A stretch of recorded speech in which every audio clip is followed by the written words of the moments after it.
할렐루야, 반갑습니다. 이 밤에 하나님께서 우리 눈을 다시 한번 열어주셔서 하나님께서 임하시고 진리를 가르쳐주시고 영광을 보여주시는 이 밤이 되기를 주의 이름으로 축원합니다.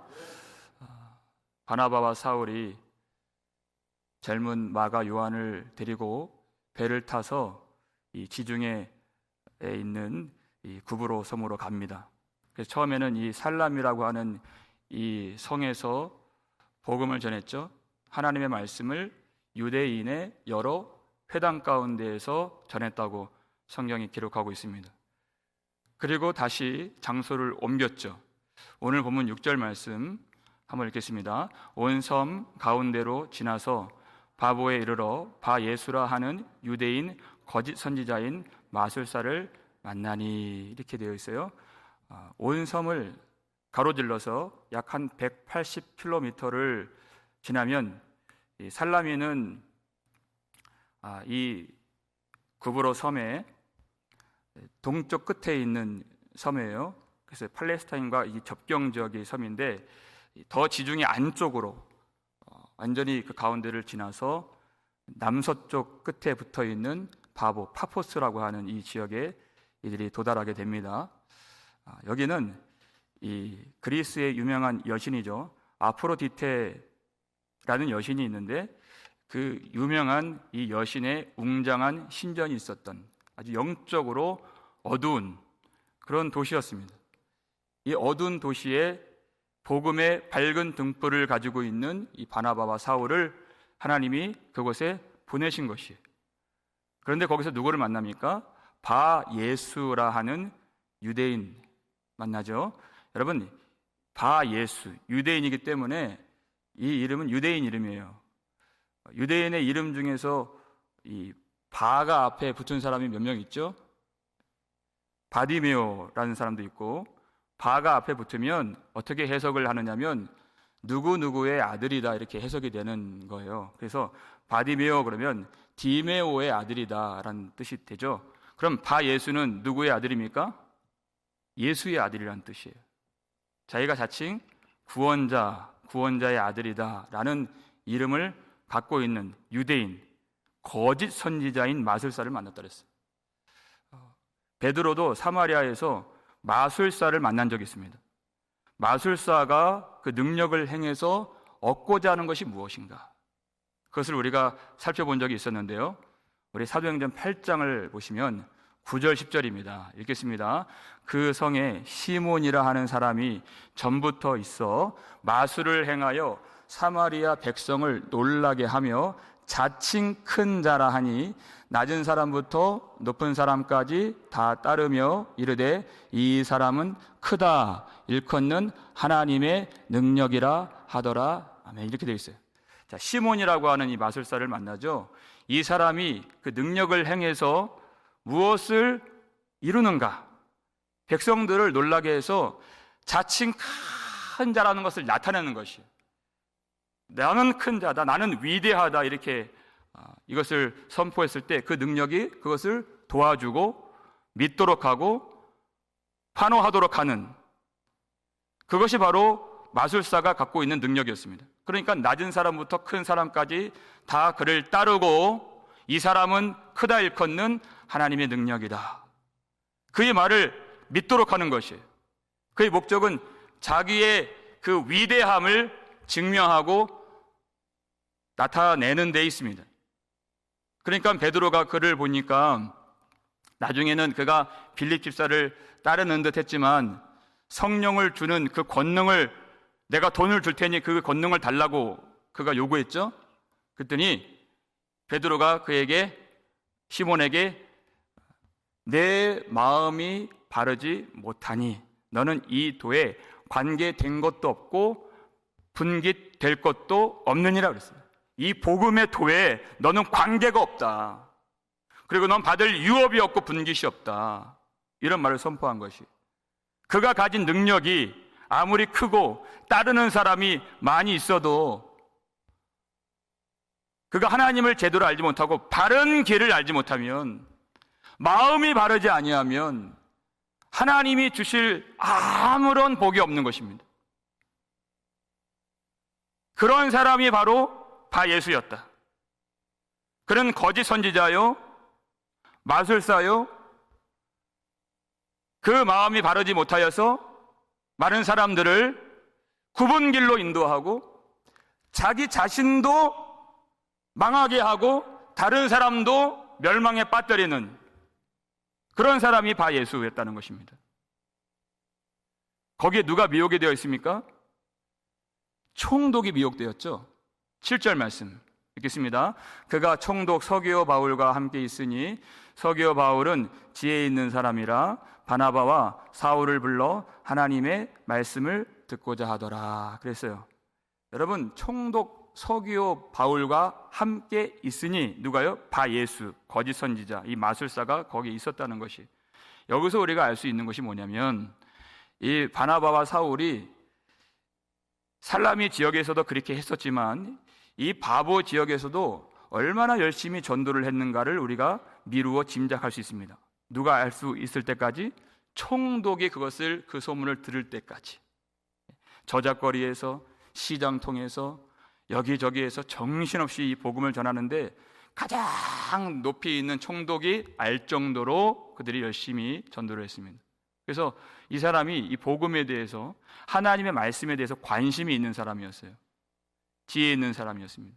그래서 저들을 불러오라. 그리고 이 바나바와 사울이 이 총독의 관저에 들어갔는데 거기서 누굴 만납니까? 이 거짓 선지자 바 예수를 만났다는 것이에요. 여기서 이 총독 서기오 바울과 함께 있어라고 하는 이 단어를 좀 뜯어보니까요, 우연히 그날 갔더니 그가 있었던 것이 아니라 예전부터 계속 그 자리에 있었다라고 해석이 되는 단어예요.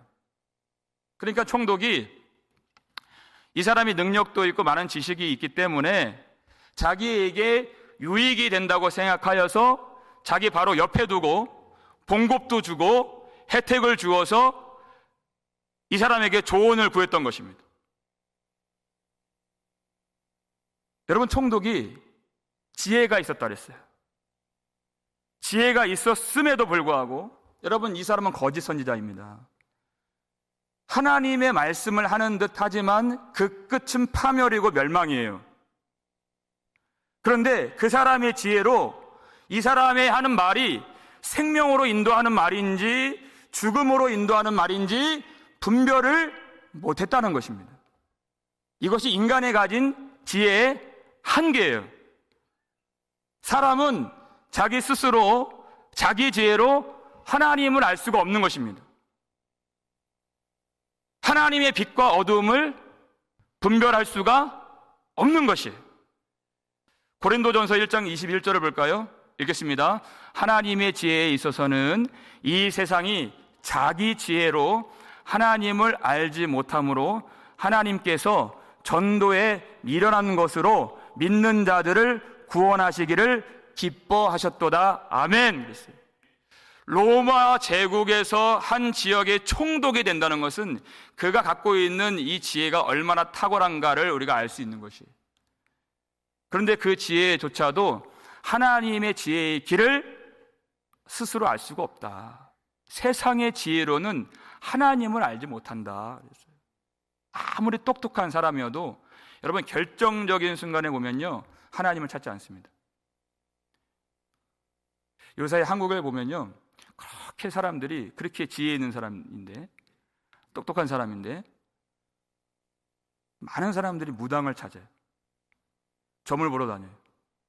2017년에 이 통계를 보니까요, 무속인들, 그리고 점 보는 사람들을 그 계수해 보니까 그 조그만 나라에 100만 명 이상이 있다래요.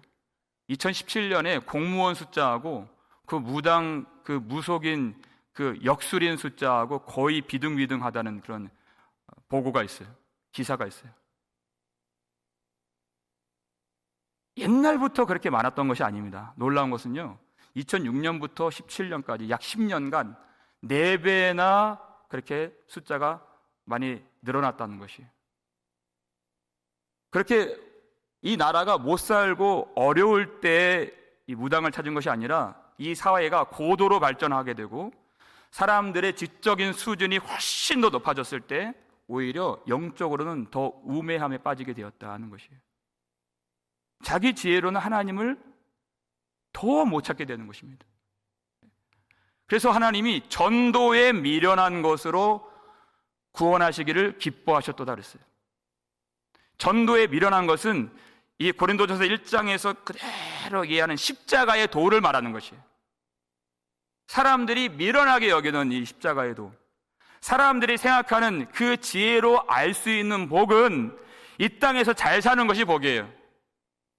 근데 하나님의 지혜로서의 복은 십자가에서 수치를 당하시고 고통을 당하시고 멸시를 당하시고 죽임을 당하시는 예수 그리스도를 믿는 것이 복이라는 것이에요. 그런데 더 나아가서 믿는 자들이 그 십자가를 사랑하고 그 십자가를 따라가는 것까지가 믿음이다, 주님 말씀하신 것이에요. 이것을 어떻게 사람이 알 수 있습니까? 하늘 위로부터 성령께서 주시는 총명이 임해야만이 그것을 알 수 있는 것이에요. 따라갈 수 있는 것이에요. 이 서기오 바울이라고 하는 이 총독이 그래도 다행스러운 것은 이 하나님 말씀에 대해서 호기심이 있었고 열린 마음이 있었다는 것입니다. 그가 지혜는 있었는데 아직까지 그 자기 지혜로는 하나님을 못 깨달아요. 그런데 그가 성령으로 거듭난 이후에는 그 지혜가, 그가 갖고 있는 이 지성의 빛이 하나님의 말씀을 더 잘 깨닫게 만들어주고 도와줍니다. 그래서 우리는 하나님의 성령의 그 빛 가운데 우리 모든 인격이 다 둘러싸여지고 사로잡혀야만 하나님을 더 잘 섬길 수 있는 것이에요. 그 전까지는 그 지성이 하나님을 알지 못해요. 아직 그 전 단계에 머물러 있습니다. 그러니까 열린 마음은 있지만 그가 말씀을 듣고자 하는 것은 그저 신기하기 때문에 듣고자 하는 것이에요.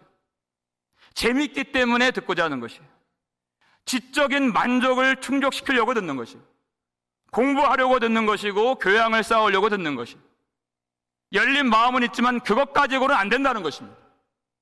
더 나아가고 하늘 위로부터 부어주시는 성령께서 그를 거듭나게 하시고 믿음을 주실 때만이 그가 예수의 사람이 되는 것입니다. 사람으로서는 할 수 없는 것이. 그런데 이 순간에 누가 그것을 대적하고 힘써서 방해하고 있습니까? 그 바 예수. 8절 말씀이죠. 읽겠습니다. 이 마술사 엘루마는, 이름을 번역하면 마술사라, 그들을 대적하여 총독으로 믿지 못하게 힘쓰니, 그래요. 그들을 대적하여 그랬어요. 총독으로 하여금 믿음을 갖지 못하도록 애를 쓰고 힘을 써서 그것을 방해하고 있습니다. 왜 그들을 방해합니까? 여러분, 이 엘루마, 이 바 예수라고 하는 사람하고 이 바나바와 사울은요, 모르는 사람입니다. 예전에 무슨 원한 관계가 있거나 이 두 사람이 해코지를 했거나 상처를 준 적이 없는, 여기서 처음 만난 사람이에요. 그런데 왜 대적해요? 그들을 대적하는 것이 아니라 그들이 갖고 있는 복음, 예수 그리스도를 대적하는 것이에요. 왜요? 거짓 선지자이기 때문에. 그것이 그의 정체성이기 때문에 대적할 수밖에 없는 것입니다. 여러분, 이 거짓말은 어디서 나오는 것입니까? 거짓의 아비인 마귀에게서 나오는 것이에요. 그러니까 예수 그리스도의 복음을 기뻐할 수가 없는 것이에요. 그래서 힘써서 총독으로 하여금 믿지 못하도록 대적하고 회방을 놓는 것입니다. 이것이 마귀가 하는 일이고 사탄이 하는 일입니다. 고린도 후서 4장 4절을 볼까요? 읽겠습니다. 이 세상의 신이 믿지 아니하는 자들의 마음을 혼미하게 하여 그리스도의 영광의 복음의 광채가 비치지 못하게 함이니, 그랬어요. 사탄이 하는 일은 오로지 이것이다. 믿지 아니하는 자들의 마음을 혼미하게 하여서 그리스도의 영광의 복음의 광채가 비치지 못하게 하고 그 영광을 보지 못하게 하는 것이에요. 그래서 예수님도 광야에서 시험 받으셨을 때 마지막 시험이 예수님에게 천하 만국의 영광을 보여 그랬어요. 천하 만국의 영광을 보여서 우리로 하여금 예수 그리스도의 영광의 복음의 광채를 보지 못하게 하는 것입니다. 그리고 예수님을 시험했을 때에도 하나님의 말씀을 가지고 대적하죠. 그래서 거짓이에요. 그래서 거짓 선지자입니다. 선지자이긴 선지자인데 하나님의 말씀을 이용해서 오히려 멸망의 구덩이로 빠뜨리는 존재다 하는 것입니다. 그러니까 영광이든지 말씀이든지 수단과 방법을 가리지 아니하고 그가 하는 오로지 한 가지 일은 그리스도의 영광을 보지 못하게 하는 것이에요. 그것을 알아야 됩니다. 그저 인생을 실패케 하고 힘들게 하는 것이 사탄이 하는 일이 아니에요. 믿음을 갖지 못하게 하고 영광을 보지 못하게 하는 것입니다. 어떤 때에는 그 목적을 이루기 위해서 세상에서 부를 갖게 할 수도 있고 명예를 갖게 할 수도 있고 성공을 누리게 할 수도 있어요. 목적은 한 가지예요. 예수 그리스도의 영광을 보지 못하게 하는 것입니다. 그런데 만약에 그 사람이 한 인생이 예수 그리스도의 영광을 보게 되었다면 어떻게 할까요? 세상의 영광도 좋다 하고 그리스도의 영광도 좋다고 할까요? 그렇지 않습니다. 이 두 영광이 같이 할 수 없는 것이에요. 이전에 좋다고 말했던 것을 이제는 좋지 않다고 말하는 것입니다. 오직 예수 그리스도의 그 탁월한 영광의 아름다움을 본 사람은요, 이 세상 그 무엇 보아도 갖다 줘도 그것을 좋다고 여기지 않습니다. 주님의 영광을 보았기 때문이에요. 이것이 거듭난 사람의 모습인 것입니다. 일전에 제가 주일에 오래전에 이런 예를 든 적이 있어요. 거듭남이 무엇인가? 어떤 한 부인이 남편이 주었는지 자기 옷에 붙어있는 그 브로치를 그 밤에 그 귀한 것을 만지자 하고 있는 그 연이 있었는데 그 방에 누군가 불을 탁 켰습니다. 그랬더니 자기가 귀하게 여기면서 기뻐하면서 즐겼던 이 브로치가 아니고 바퀴벌레였다는 것을 발견하게 된 것이, 불이 켜지고 나서 소스라치게 놀라고 경악을 금치 못해서 그것을 어떻게 해요? 이것을 생각할 겨를이 없죠. 갖다 버리는 것이. 1초라도 내 가슴팍에 품을 수가 없는 것입니다. 여러분, 사람들이 왜 죄를 안 버립니까? 주님은 그것을 나쁘다고 하는데 왜 그것을 계속 끼고 있습니까? 가슴팍에? 빛이 임하지 않았기 때문이에요. 그 죄가 얼마나 참혹하고 죽이는 것인가를 모르기 때문에 그것을 계속 끼고 있는 것입니다. 그 죄는요, 하나님의 아들마저도 십자가에 못 박게 만들었던 이 가공할 만한 이 파괴력에 죽이는 죄라는 것이, 그것을 몰라요. 절대 귀하게 여겨서는 안 될 것입니다. 왜 하나님이 주시는 신령한 은혜를 기뻐하지 아니하고 복음으로만 기뻐하지 아니하고 교회 안에 어떤 다른 새로운 것이 있어야 된다고 생각하는 그 마음이 왜 임하게 되는 것입니까? 빛이 임하지 않았기 때문이에요. 하나님이 누구이신가? 예수 그리스도의 영광이 얼마나 탁월한지 모르기 때문에 더 새롭고 더 새로운 어떤 다른 것을 찾고 있는 것이, 복음으로 만족을 못한다는 것입니다. 예배를 드려도 그 마음의 기쁨이 없이 그저 내가 어쩔 수 없이 해야만 하는 숙제처럼 여기는, 여러분, 예배는 그런 것이 아니죠. 빛이 임한 사람들은, 참으로 거듭난 사람들은 그렇게 할 수가 없는 것이에요. 더러운 것은 가차없이 버리는 것입니다. 하나님이 주신 은혜는, 하나님이 주신 영광은 내 무엇보다도, 내 생명보다도 주님의 인자하심이 더 귀하기 때문에 바꿀 수가 없는 것입니다. 그렇게 주님을 사랑하는 것이에요. 주님의 영광의 빛이 임하면 내가 이전에 좋다고 여겼던 것들, 사랑했던 것들, 귀하게 생각했던 것들, 유익된다 말했던 것들은 다 쓰레기 같은 것들이에요. 바퀴벌레보다 못하여서, 아니 그것보다 더 우리를 망하게 하고 죽이는 것임을 깨닫고 버리게 되는 것입니다. 그러니까 이 서기오 바울이 예수 그리스도의 복음을 믿게 되고 영광을 보게 되면 어떤 일이 벌어지는 것을 바 예수가 알아요? 아, 내가 버려지겠구나. 그걸 아는 거예요. 이제까지 많은 혜택을 누리고 돈도 받고 높은 지위를 얻고, 그러니까 이 서기오 바울을 미혹했던 이 바 예수라고 하는 이 사람은요, 이 총독의 영혼이 사는 것인지 죽는 것인지에 대한 관심이 전혀 없는 것이에요. 자기가 크고 자기가 위대한 것, 그것 말고 관심이 없습니다. 그러니까 호리는 말로 그를 미혹하는 것, 그것밖에 관심이 없어요. 그래서 사력을 다해서 그가 이 복음을 믿지 못하도록 힘을 쓰는 것입니다. 그것이 바로 그의 정체성인 것이, 거짓 선지자 된 그의 정체성. 복음을 막는 자인지 복음을 위하는 자인지, 그것이 하나님께 속한 자인가 아니면 사탄의 수하 아래 속한 자인가, 그것을 말해주는 결정적인 시금석이 되는 것입니다. 여러분, 그래서 우리는 오로지 복음을 위하는 자가 되어야 하는 것이에요. 절대 복음을 막는 자가 되어서는 안 됩니다. 마태복음 10장 41절을 보게 되면 선지자의 이름으로 선지자를 영접하면 선지자의 상을 받을 것이며 그랬어요.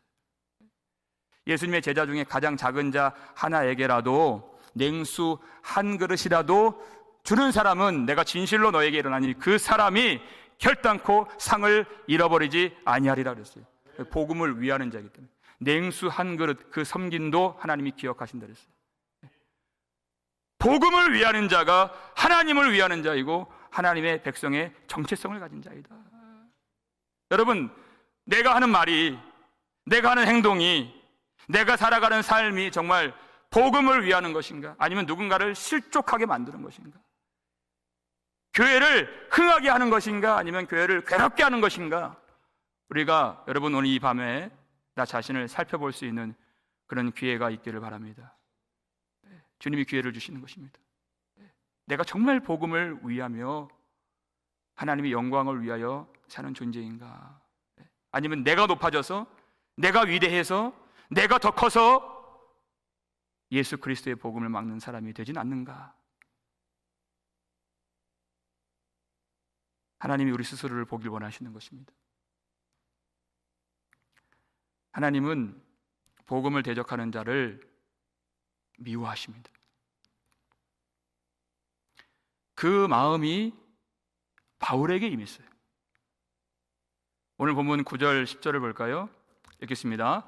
바울이라고 하는 사울이 성령이 충만하여 그를 주목하고 이르되 모든 거짓과 악행이 가득한 자요 마귀의 자식이요 모든 의의 원수요 주의 바른 길을 굽게 하기를 그치지 아니하겠느냐 그랬어요.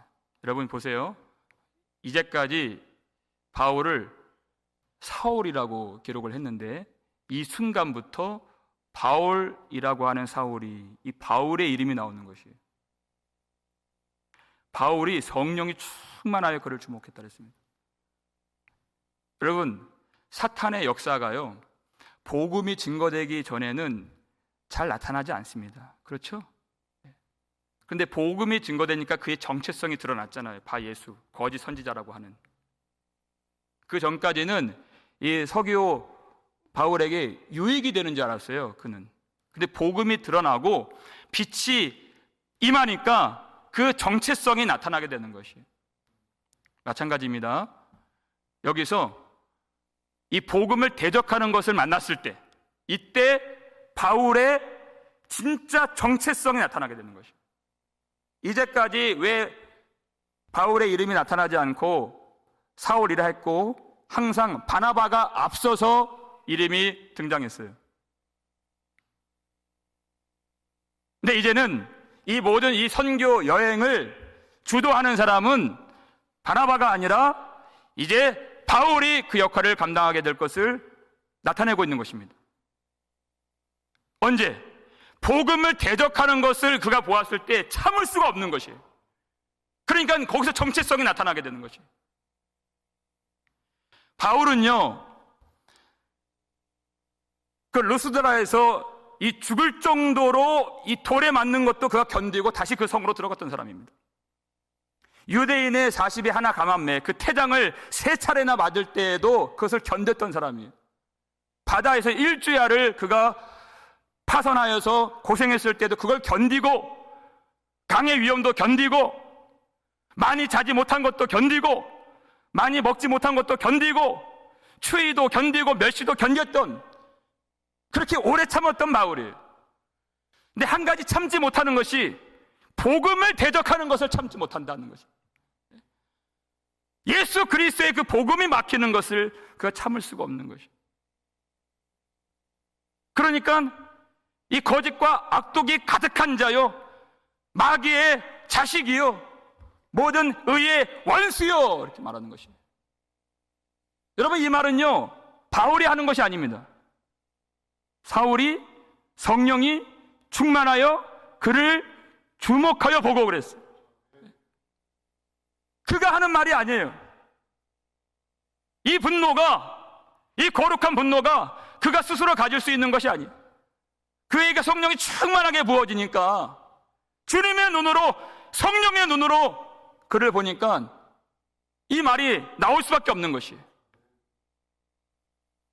그가 거짓과 악독이 가득한 자, 이렇게 얘기했습니다. 거짓 선지자이기 때문에 거짓이 가득한 것은 이해가 돼요. 하나님의 말을 왜곡하여서 하나님의 말씀으로 멸망의 구덩이로 빠뜨리는, 맹인이 맹인을 인도하여서 둘 다 함께 구덩이에 빠지게 되는, 그는 거짓을 가졌습니다. 그런데 악독이 가득한 자, 이렇게 얘기했어요. 여러분, 악한 것은요, 악행이 가득한 것은 살인하고 도둑질하고 강도짓하고 하는 그런 어떤 도덕적인 그런 일들만 말하는 것이 아닙니다. 거짓으로 하나님의 영광을 보지 못하게 하는 것이 가장 악독한 일인 것이죠. 가장 악한 행위가 되는 것입니다.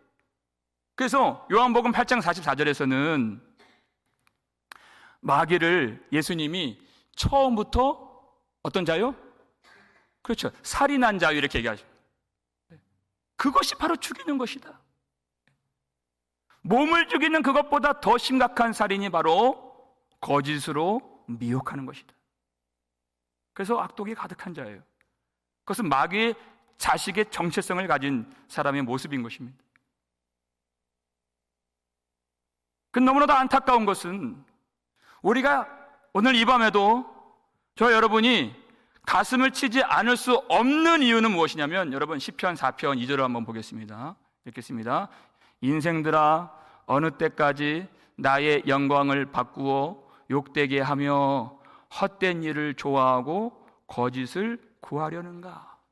하나님이 그의 백성들을 보시면서 하는 말씀이에요. 하나님의 탄식의 마음입니다.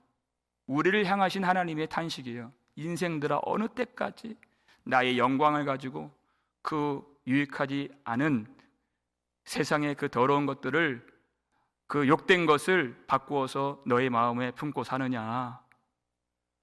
헛된 일을, 그 무익한 것을, 그 죽이는 것을, 아무것도 아닌 것들을 그렇게 찾고 구하고 좋아하고 진리의 말씀보다 너희는 어찌하여 거짓을 구하려는가?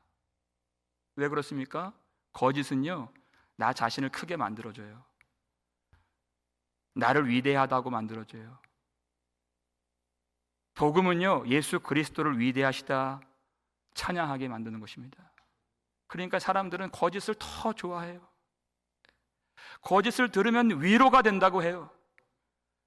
거짓을 들으면 내가 축복 안에 사는 줄 착각을 해요. 하나님의 탄식이에요. 그러니까 우리 마음을 찢지 않을 수가 없는 것입니다. 사람의 지혜로는 이 말씀을 받을 수가 없는 것이에요. 그러니까 이 사도 바울이 마음속에 그 거룩한 분노가 치밀어 올라서, 여러분, 믿음을 얻지 못하도록 방해를 한다는 것은 예수 그리스도께서 십자가에서 죽으신 그 일을 무효화시키려고 시도하는 거예요. 그 일을 헛된 일로 돌리려고 만드는 거예요. 성령을 회방하는 것입니다. 그러니까 분통이 터지죠, 그가. 그래서 이렇게 말을 합니다. 11절 말씀 읽겠습니다. 보라, 이제 주의 손이 내 위에 있으니 내가 맹인이 되어 얼마 동안 해를 보지 못하리라 하니, 즉시 안개와 어둠이 그를 덮어 인도할 사람을 두루 구하는지라. 이렇게 해요. 네. 즉시로 그가 하나님의 이름으로 형벌을 내리겠습니다. 그도 마술사예요. 능력을 행할 줄 알아요. 그런데 주의 손이 그 위에 있으니 그가 아무리 능력으로 발버둥을 쳐도 하나님이 그를 이기시는 것이에요. 그러니까 즉시 그가 맹인이 되죠. 안개와 어둠이 그를 덮어서 맹인이 되는 형벌을 그가 받게 되는 것입니다. 여러분, 여기서 너무나도 중요한 사실을 우리가 발견할 수 있습니다. 얼마 동안 내가 해를 보지 못하리라, 이렇게 얘기했어요. 그렇게 인생들을 파멸의 구덩이로 빠뜨리고, 안 그래도 연약하잖아요. 안 그래도 하나님의 영광을 욕된 곳으로 바꾸고 허무한 것, 허탄한 것을 좋아하고 거짓을 구하는 이 연약한 인생들을 미혹하고 죽이려 하는 이러한 자를 영원히 맹인이 되게 하리라, 그렇게 하지 않고 얼마 동안 해를 보지 못하리라. 여러분, 이 속에 담겨져 있는 하나님의 자비와 은혜를 우리가 발견할 수 있어야 되는 것입니다. 사도 바울이 이 형벌을 내리는 목적은 심판으로서가 아니라 그로 하여금 그도 깨닫길 원하는 것이에요. 그러니까 왜 하필이면 손발을 못 쓰게 하고 어떤 다른 어떤 그런 형벌이 아니라 맹인이 되게 했을까? 그런 거짓 선지자예요.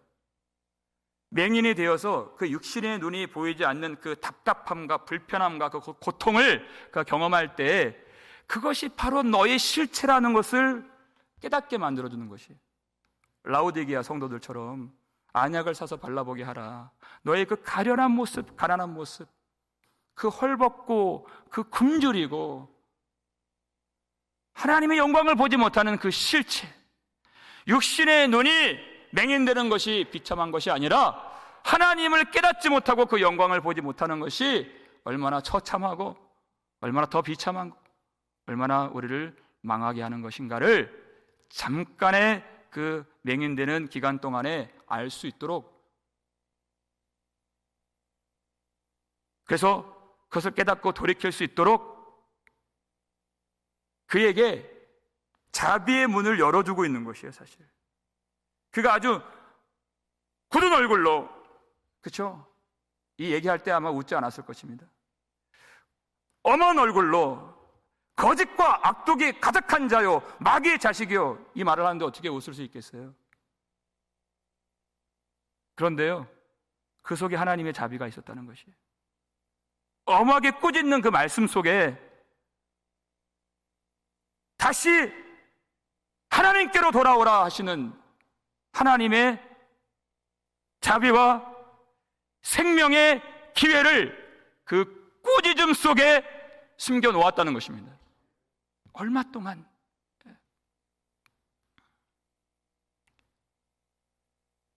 이와 같은 이 하나님의 거룩한 분노 속에 감추어진 은혜가 10절 이 하반절에도 등장하게 돼요.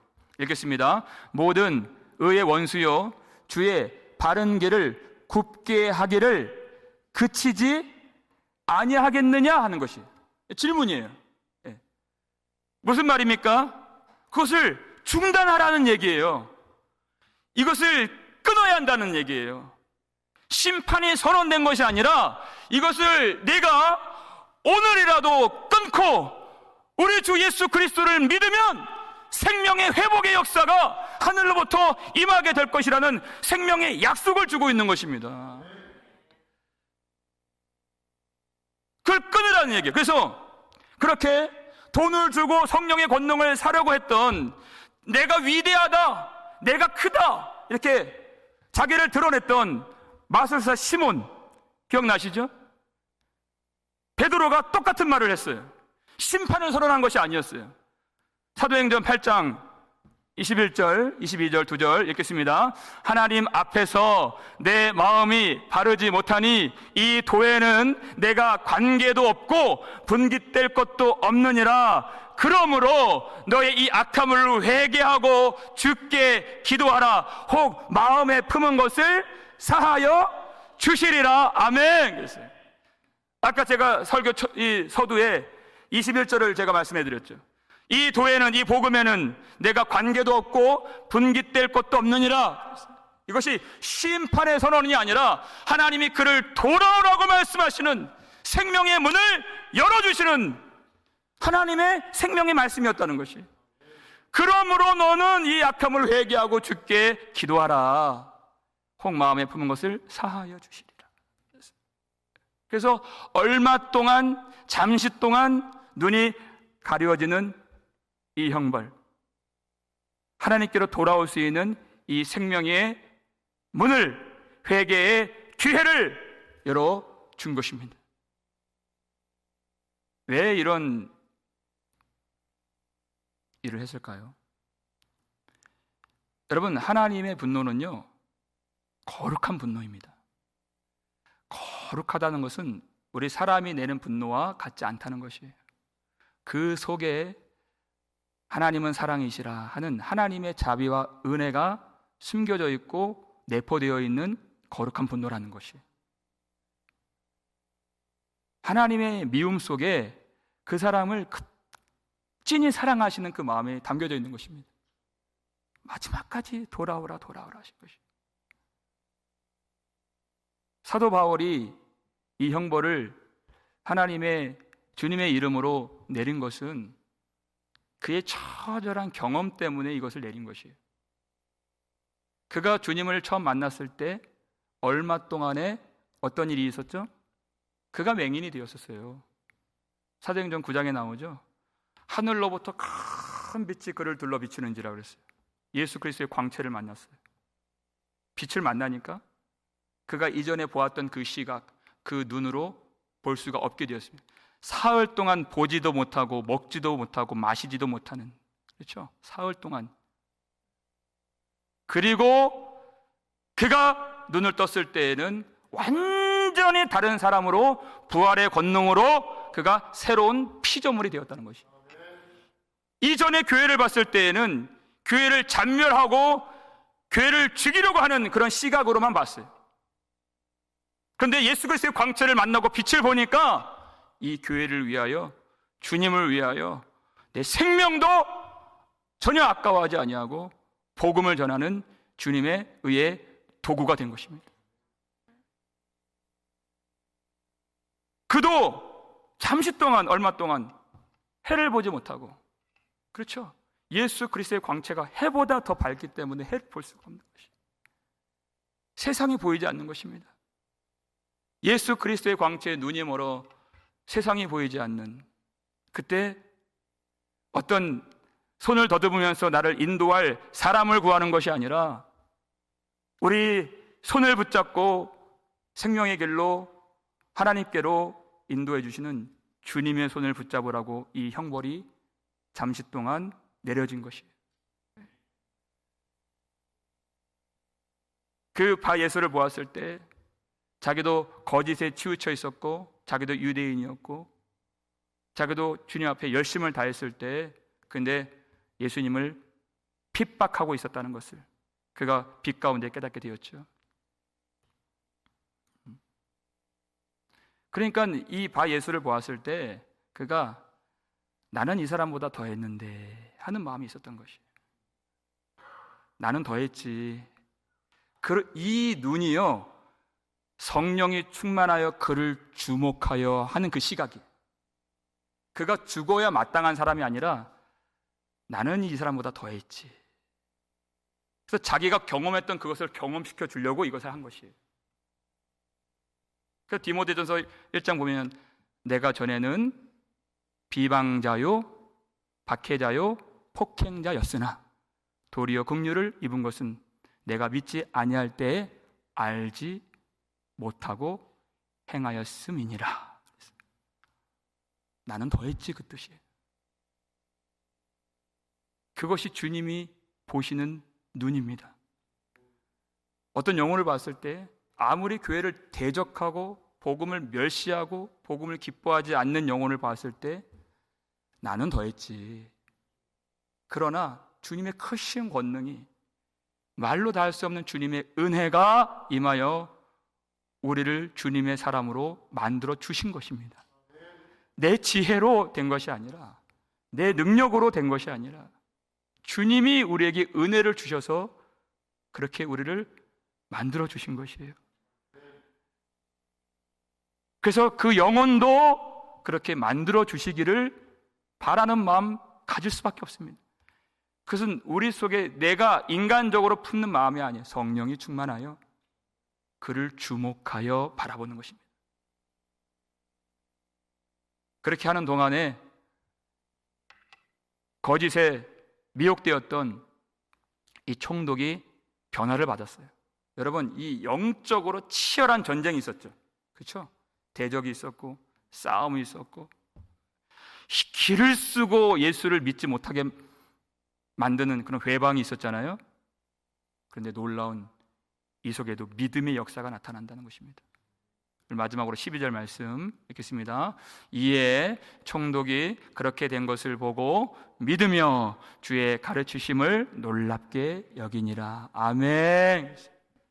여러분, 아무리 큰 대적이 우리를 가로막고 있고 성령을 회방하고 복음을 대적한다고 해도 하나님은 하나님이십니다. 누가 하나님을 대적할 수 있겠습니까? 누가 하나님을 막겠습니까? 사람은 하나님을 이길 수가 없습니다. 그래서 여러분, 대적들이 일어나고 복음을 방해하고 회방하는 역사가 있을 때 여러분 절대 두려워하지 마십시오.